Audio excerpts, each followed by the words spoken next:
So you're gonna split that nut right down both ends, like that.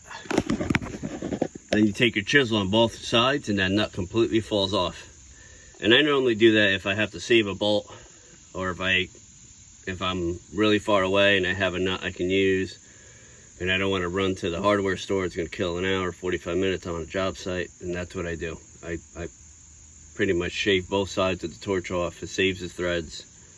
Take the ends off with the chisel. Done.